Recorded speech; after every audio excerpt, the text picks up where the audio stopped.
Hey guys, in this video I will show you how to set up TikTok Live Studio for gaming. Alright, let's begin. First, download and install TikTok Live Studio. To do this, open your browser and type TikTok Live Studio in the search bar. Make sure to click on the official TikTok website, then hit the Download Live Studio button. Once it's downloaded, install the app and log into your TikTok account. After logging in, you'll be redirected to the main dashboard. Now to set up your gaming stream, go to the Sources panel on the left side and click the plus icon. From the list, select Game Capture, then click Add.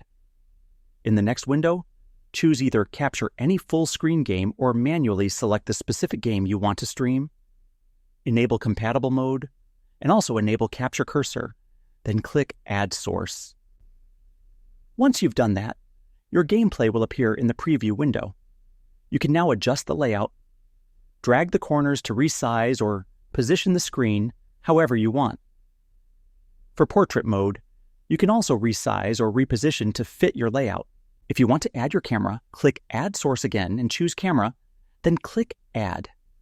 You can place your camera feed in the top right or top left corner, whichever you prefer. After setting up your sources and adjusting everything, you're ready to go live on TikTok, and that's it. So that's basically how you can set up TikTok Live Studio for gaming. And that's it for this video. If you found this helpful, consider subscribing and giving this a big thumbs up. Thanks.